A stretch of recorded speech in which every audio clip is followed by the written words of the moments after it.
the discussion on palliatives, move on to the discussion on the rising cost of living being in Nigeria. And I have with me in the studio another public affairs analyst in the person of Ahmed Agbabiaka. Welcome to Rubbin Minds. Thank you for having me.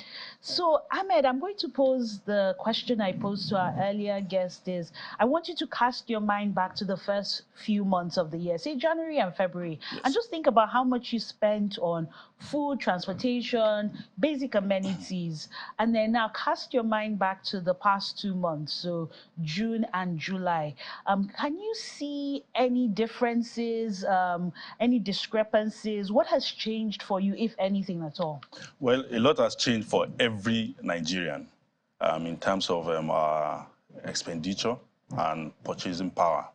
And it is not anything surprising because that period you made mention of, it's not just the beginning of a year, it was the period of intense politicking and the period where you have the most spending by government, by politicians, by a whole lot of people to conduct election. So we expect that there will be a lot of liquid flow in the economy, and that afterwards there is the natural implication that there's going to be inflation, there's going to be less money, more money in the economy for less products, less commodities to purchase and all that. So it's nothing surprising, it's nothing unusual if you want to look at it broadly. But we are in a period where there's a whole lot of effects on the economy globally. Every nation in the world is experiencing one form of economic downturn or financial downturn whatsoever, in one way or another, even the developed countries. So it's nothing unique or specific to Nigeria. So it's just something that is global, and that the government that will now take government, the government of the day to fix. And the concerns of Nigeria will now be, okay, what is the government doing to ensure that these things are put in place or things are put right for them to be able to carry on with their lives? So from that answer, your expenditure has gone up as a result of a global effect on, say, the economy. Yes. Recessions are happening. Yes. There's less money in the economy. Yes. But now let's take this conversation home. Let's bring it to Nigeria. We have a new government that has come with the tagline, renewed hope. And there's been a lot of expectation that things will get better. Things will get better for everyone. And yet it seems like the poor are struggling to breathe because the price of living is really choking people. Yes. Has that been your experience? And what are you expecting from the government to address this? Well, I think a lot has happened. I just want to summarize. If there is a fact on ground that we had a regime, a subsidy regime in this country, where the elites, a little numbers of the elite population of the country were subsidized. They were making a whole lot of money from the poor, and there is a seemingly disposition that, well, things are going on fine. But deep down, a whole lot was happening. The government before now was borrowing 400 billion naira monthly to subsidize petroleum. This petroleum we learned later, we now came to learn that they were being moved after getting the subsidy money to neighboring countries. That is not good for the country. It doesn't mean that things are going on fine. So I think, what is the government now doing to cushion the effects? Those whose, what, like the president said, feeding bottle have been stopped or blocked, will want to fight back. But in doing so, the government should have expected this, and I feel they have expected, and there is a need for them to prepare to counter whatever measures those people are bringing. So, in effect, the subsidy is gone, price of oil is going up in accordance with the international market, what is obtainable in the international market as regards the price of crude. So it is not just about Nigeria.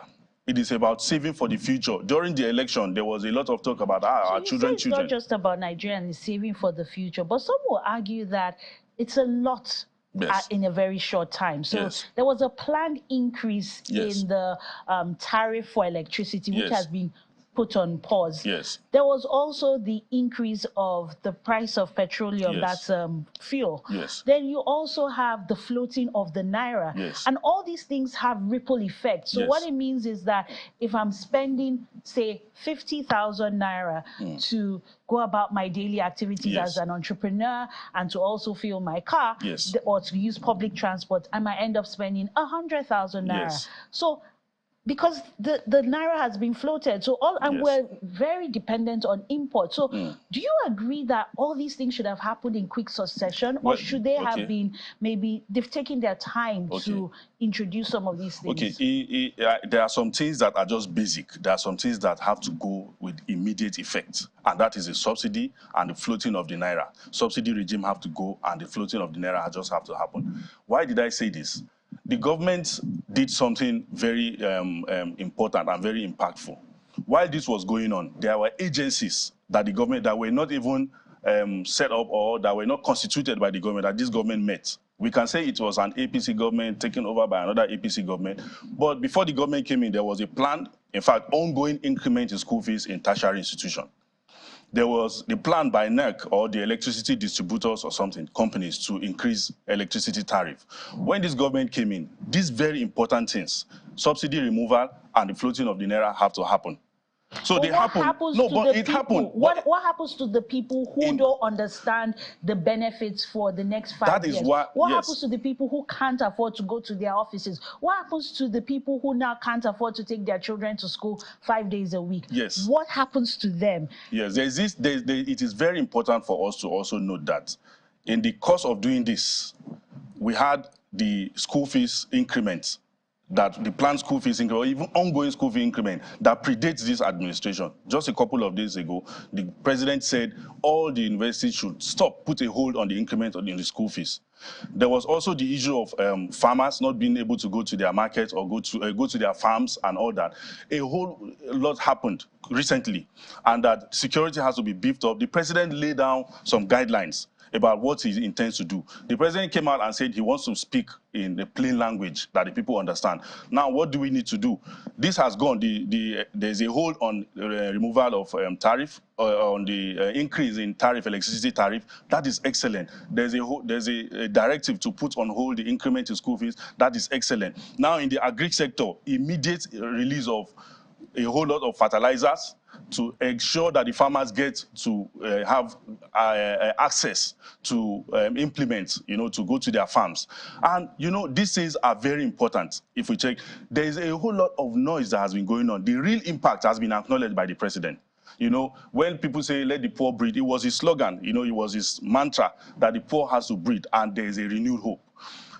In flowing with that, some things are just very hard. Some hard choices have to be made. And those hard choices have the removal. These are these two important things. The removal of the subsidy. It has an overbearing or overreaching effect on the people. The president has acknowledged that. This is a fresh government, a new government, just 2 months or so in the line. So what next does the government need to do is to ensure that the agri sector and the palliative that needs to be put in place. This government is responsive. Sorry, so we'll have to bring the conversation to an end there, but thank you for your contributions on Rubbin Minds.